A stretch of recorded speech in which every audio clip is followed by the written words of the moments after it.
भी सोचते हैं कि गीता में दिए गए उपदेश सिर्फ एक युद्ध के लिए थे? क्या आप मानते हैं कि भगवान श्री कृष्ण की शिक्षाएं सिर्फ बीते युग की बातें हैं? पर अगर मैं आपको बताऊं कि इन शिक्षाओं में छिपी है एक अद्भुत शक्ति जो आज के युग में भी उतनी ही सजीव है, जो आपके जीवन को बदल सकती है, जैसे वो अर्जुन का मार्गदर्शन कर रही थी। तो चलिए जानते हैं उन 10 शिक्षाओं को जो हर युवा के लिए आज भी एक अमूल्य खजाने से कम नहीं है। कृष्ण आत्म अनुशासन की ताकत पर जोर देते हैं। छात्रों के लिए अध्ययन की दिनचर्या, समय प्रबंधन और दैनिक आदतों में अनुशासन बनाए रखना अत्यंत महत्वपूर्ण है। अनुशासन अपनाने से एक संगठित मार्ग का निर्माण होता है, जिससे शैक्षणिक सफलता की प्राप्ति संभव होती है। कृष्ण ज्ञान की खोज पर भी बहुत जोर देते हैं।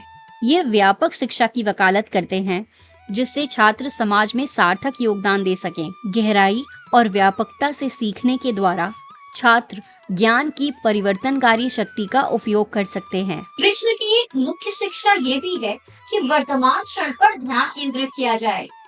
छात्रों को अपने वर्तमान कार्यों पर ऊर्जा लगानी चाहिए और अपने शैक्षिक संभावनाओं का पूर्ण रूप से उपयोग करना चाहिए, न कि अतीत की असफलताओं या भविष्य की चिंताओं में खो जाना चाहिए।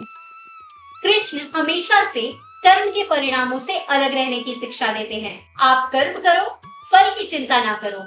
छात्रों के लिए इसका अर्थ है कि वे अपने प्रयास और सीखने की प्रक्रिया पर ध्यान केंद्रित करें, न कि केवल परिणामों या अंकों की चिंता करें।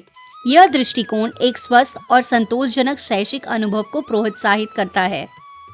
कृष्ण का अपने गुरु संदीपनी मुनि के प्रति गहरा सम्मान यह दर्शाता है कि शिक्षकों का आदर करना कितना महत्वपूर्ण है। छात्रों को अपने शिक्षकों के प्रति कृतज्ञता और सम्मान दिखाना चाहिए, यह समझाते हुए कि वे उनके शैक्षिक यात्रा में मार्गदर्शन करते हैं और उसे आकार देते हैं। कृष्ण हमेशा जीवन में संतुलन बनाए रखने को कहते हैं। छात्रों को अपने शैक्षिक उत्तरदायित्वों, सामाजिक गतिविधियों और व्यक्तिगत कल्याण के बीच संतुलन बनाकर रखना चाहिए। सभी क्षेत्रों में मध्यमता सुनिश्चित करती है कि प्रगति निरंतर हो और थकान से बचा जा सके।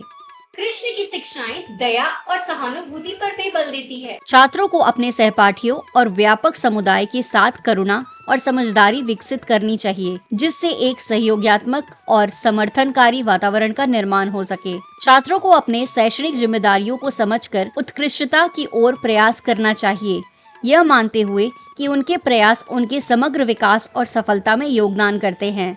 कृष्ण ने कुरुक्षेत्र युद्ध के दौरान अर्जुन को साहस का महत्व भी समझाया था। उनको शैक्षिक और व्यक्तिगत चुनौतियों का सामना साहस और निर्भीकता के साथ करना चाहिए और कठिनाइयों के बावजूद दृढ़ता के साथ आगे बढ़ना चाहिए। भगवत गीता में कृष्ण की अंतर्दृष्टियां आत्म साक्षात्कार और आध्यात्मिक विकास के महत्व पर जोर देती है। शैक्षणिक उपलब्धियों पर ध्यान केंद्रित करते हुए छात्रों को अपने भीतर की खोज भी करनी चाहिए और व्यक्तिगत विकास और आत्मज्ञान की दिशा में प्रयास करना चाहिए।